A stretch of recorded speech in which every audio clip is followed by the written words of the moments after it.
আসসালামু আলাইকুম রহমতুল্লাহি ওবরাকাতুহ। পবিত্র রমাদানুল মুবারক আমাদের দুয়ারে কড়া নাড়ছে। রমাদানুল মুবারক সমাগত। রাসূলুল্লাহ সাল্লাল্লাহু আলাইহি ওয়াসাল্লাম রমজানের প্রস্তুতি হিসেবে পবিত্র রমাদানুল মুবারক যখন সামনে হাজির হয় তার 2 মাস আগ অর্থাৎ রজব মাস শুরু হওয়ার পর থেকেই রমাদানুল মুবারকের জন্য দোয়া করতেন, আল্লাহুম্মা বারিক লানা ফি রজবিন ওয়া শাবানা ওয়াবাল্লিগনা রমাদানা। এটা হলো রমজানুল মুবারকের পূর্ব প্রস্তুতির একটি বিশেষ গুরুত্বপূর্ণ দোয়া। রমজান যেহেতু আমাদের দুর্গড়ায় পৌঁছে গেছে, আমাদের সামনে অত্যাসন্ন, এজন্য আমরা রমজানুল মুবারকের প্রস্তুতি গ্রহণ করতে হবে। শুধু রমজানুল মুবারকের সেহারি, ইফতার, চাল ডালের ব্যবস্থার নাম রমজানুল মুবারকের প্রস্তুতি নয়।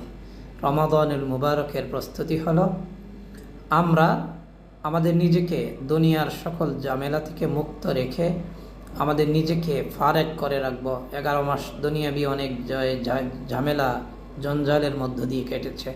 রমাদানুল মুবারক যেন আমরা একাগ্রতার সাথে, অত্যন্ত একাগ্র মনোভাব নিয়ে এবং অত্যন্ত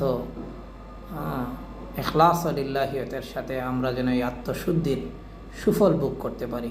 আল্লাহ তাআলা আমাদের সকলকে রমাদানুল মুবারকের রহমত, বরকত এবং মাগফিরাত লাভ করার তৌফিক দান করুন। সবাই আমরা রমজানুল মুবারকের জন্য নিজেকে প্রস্তুত করি। একাগ্রতার সাথে রমজানের রোজা, আত্মশুদ্ধি, রমজানুল মুবারকের সেহরি, ইফতার যেন আমাদের হালাল মাল দ্বারা হয়, সে ব্যাপারে আমরা প্রস্তুতি গ্রহণ করি। এবং রমজানুল মুবারকের যে শিক্ষা, যে তাৎপর্য, রমজানুল মুবারকে নিজেকে আত্মশুদ্ধ করা, নিজেকে বিশুদ্ধ করা, আল্লাহর পথে নিজেকে উৎসর্গ করা, নিজের জীবনকে পরিশুদ্ধ করা, রমজানের যে শিক্ষা, তাকওয়া, এই তাকওয়া অবলম্বন করে আমরা আমাদের জীবনকে যেন রঙিন করতে পারি, জীবনকে যেন সাজাতে পারি, সে ব্যাপারে আমরা এখন থেকে সচেষ্ট হই। আল্লাহ তাআলা আমাদের সকলকে তৌফিক দান করুন। আসসালামু আলাইকুম ওয়া রাহমাতুল্লাহি ওয়া বারাকাতুহু।